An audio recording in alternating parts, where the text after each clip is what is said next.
When you tear out a man's tongue, you're not proving him to be a liar. You are only telling the world that you personally fear the ramifications of what that person may have to say. Paraphrasing, of course, Tyrion Lannister, the imp from the fictional series Game of Thrones. The wisdom stands, though. Just because somebody might disagree with an opinion doesn't make that person a liar. And just because you might have an opinion that you have yet to see through that's erroneous doesn't make you one either. Now, funny story, though. Details, sometimes, of dishonesty don't help. Digging down into the minutia of the truth can be counterproductive. How many of you out there have ever had a situation in your life where you perhaps caught a partner in infidelity? Did you need to know the specific gory details of what happened, of the betrayal? No.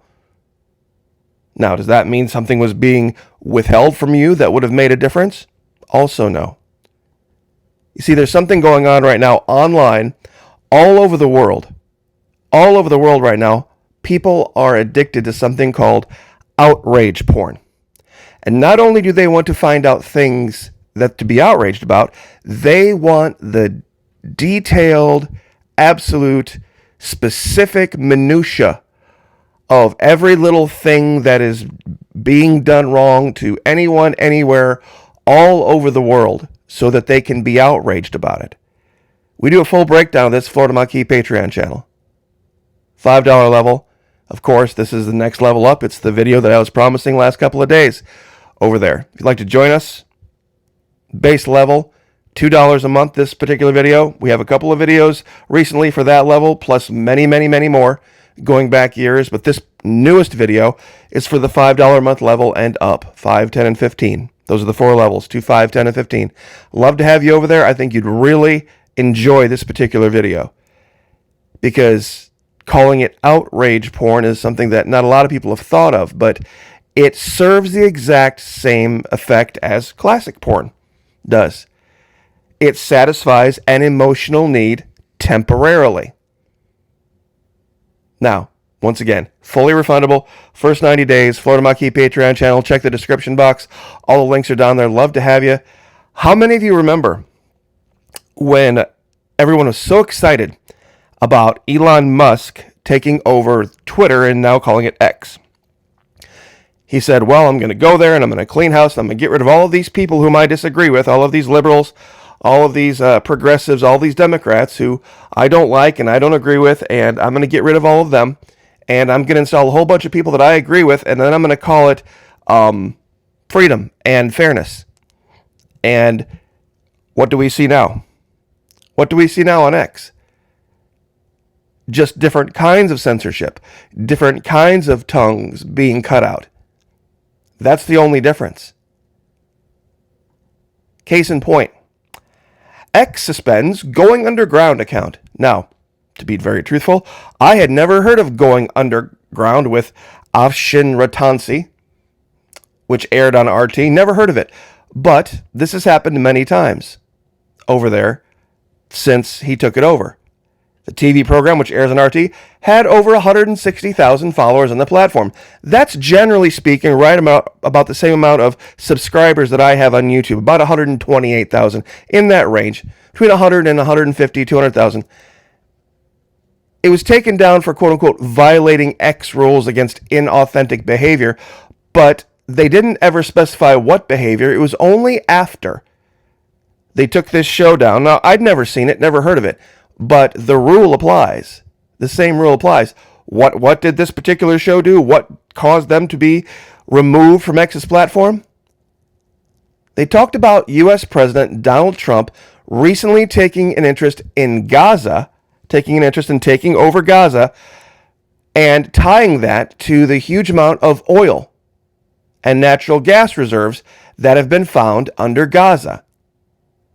That's what Going Underground was talking about when they got suspended. No longer allowed to talk.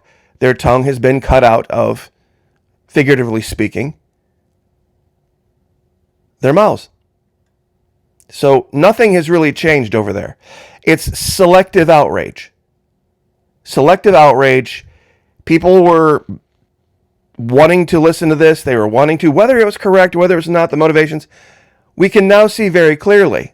We can now see very clearly that we just have a different form of censorship going on. There's, of course, now Blue Sky, and then there's Threads. And I don't know if Parler is still out there, if Getter is still out there, if all of these different platforms now out there, Instagram, Facebook, so many different ones. All of them have their own little pet projects, things they don't want talked about, or things they want talked about only in a certain context. See, that's why I talk about the Patreon channel. And yeah, you're right, Patreon, OnlyFans, Fansly, all these, they are primarily aimed at the visual aspects that would be censored in public. But make no mistake, the ideas are far more dangerous than just the mere images of young women running around in varying states of dress. That's all I'm going to say about that. Musk's Doge has already identified $1 billion in savings. Bigger cuts are on the horizon. Now, a lot of people would think that's a huge amount of money.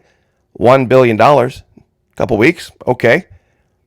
But what if I told you, compared to what they've promised, it's like saying you're going to promise to come up with $2,000 and you celebrate after coming up with $1. You say you're going to raise $2,000 for a cause, and then after you raise your first dollar, you throw a party. Now, does that seem a little bit premature? Because Doge did talk about wanting to cut $2 trillion from the budget. $2 trillion. Well, $1 billion to $2 trillion is the same as $1 to $2,000. Just so people know the math. And I have a question. It's more of a philosophical one, not meant to troll, not meant to cause any problems. But, you know, there are a lot of things that we have in our country that the government does that were never supposed to be profitable. Efficient only in the sense that they served as many people as possible, the best way possible. But when it came down to financial efficiency or financial profitability, EMTs, firefighters, doctors, nurses, first responders of all kinds, the military, there was never supposed to be a profit motive. Never supposed to be.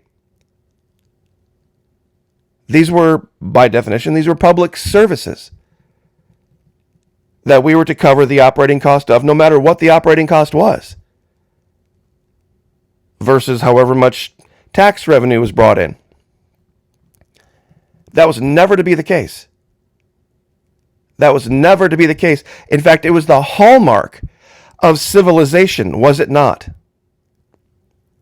See, whether we can actually afford to have indoor plumbing and sanitation for every single house in America, to live in a house in America, for a residence to be habitable in America, you have to have running water, basic sanitation, sewer, all sorts of things, building codes, all of these things. And we have multiple layers. We have local police, we have county police, we have state police, we have National Guard, we have local care centers, we have top flight hospitals with emergency rooms, we have, private ambulance services, we've got public, we've got firefighters, we've got volunteer firefighters, all of these different layers, and none of them were supposed to operate based on profit. You see, that's the problem here. The U.S. government, our civilization, for it to operate the way that it's operated, cannot have a profit motive. This guy, he's got hundreds of billions of dollars. If he wants to buy a platform like X and do whatever he wants with it, and money goes up, money goes down, worth goes up, worth goes down, it doesn't matter. It's his money. It's his money. He can do what he wants with it. Not begrudging whatsoever. If he wants to suspend people and censor people and get rid of ideas he disagrees with, okay, that's fine on X. Just like here on YouTube. They can have their rules here too. But there's another story out there that I think is relevant to this. And this is really going to hit home for a lot of folks. Abortion rate in Russia falls 3.5-fold in the last 10 years. Now somebody say, well, did they ban it? No. They didn't even try to ban it. They didn't even try to ban it. The country has been seeking solutions to address demographic challenges. The number of abortions in Russia has decreased by more than 3.5 times over the past decade, according to data. You see, the president over there has come out and said, we need to have more Russians being born.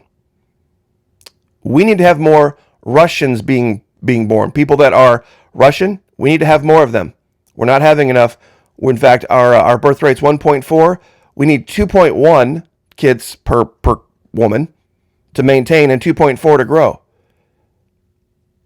Now, abortions in Russia remain legal and are available on request up to the 12th week of pregnancy, with, of course, exceptions for medical and social reasons. However, the government has implemented measures to discourage the procedure merely for convenience.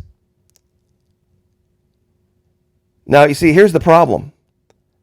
Here's the problem with this versus what we have to do here in America. See, here in America, there's a problem. If we were to have this be the case, we wouldn't have more founders of America being born. We'd have ethnic Americans being born. And that would be the problem. The more children we would have now, the less America would look like America. With Russians, however, they don't delude themselves with this ridiculous melting pot idea. You see, there are Irish, and there are Scottish, and there are French, and there are, well, I guess from Spain, native Spanish. There are Italians, there are Swedes, there are all of these different folks, and you're not allowed to talk about people like that. You can only say white, can't you? But the biggest growing demographics in this country aren't. They're Africans and other. And that would make America look less like America than what America would be.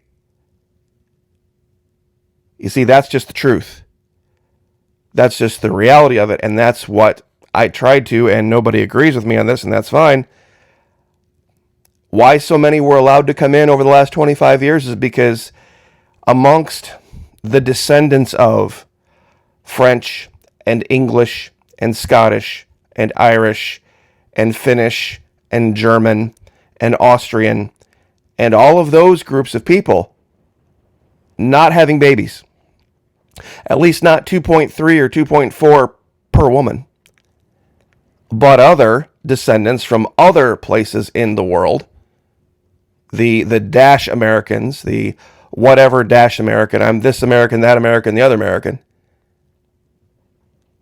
they are having babies. Lots of them. So, just saying. I guess I'll leave that there before I get into any more trouble. But last thing I'll say about this whole not needing the details thing. You don't need the details. Guys, trust me on this. You don't. You don't need the details.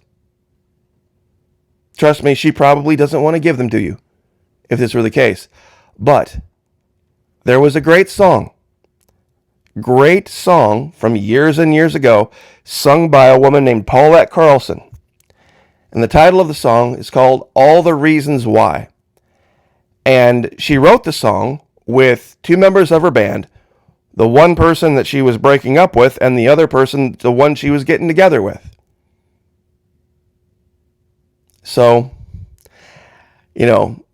think what you want about that, but they wrote a song about that entire situation where Two people are together, they grow apart, somebody else shows up, and then these two people grow together, and then all of that whole situation gets gone through, and then once you're on the other side of it and you look at it critically, they wrote a great song. It's called All the Reasons Why. All the Reasons Why by Paulette Carlson. Trust me on this. When you tear out a man's tongue, you're not proving him to be a liar. You're only telling the world that you fear the personal ramifications of what that person might say. And that's what this guy's doing right now. I'll leave it there. Join us, Patreon. Love to have you. God bless. Pray for each other. Pray for me. I'll pray for you. Lift each other up. Like, share, subscribe. I'll see you guys next time.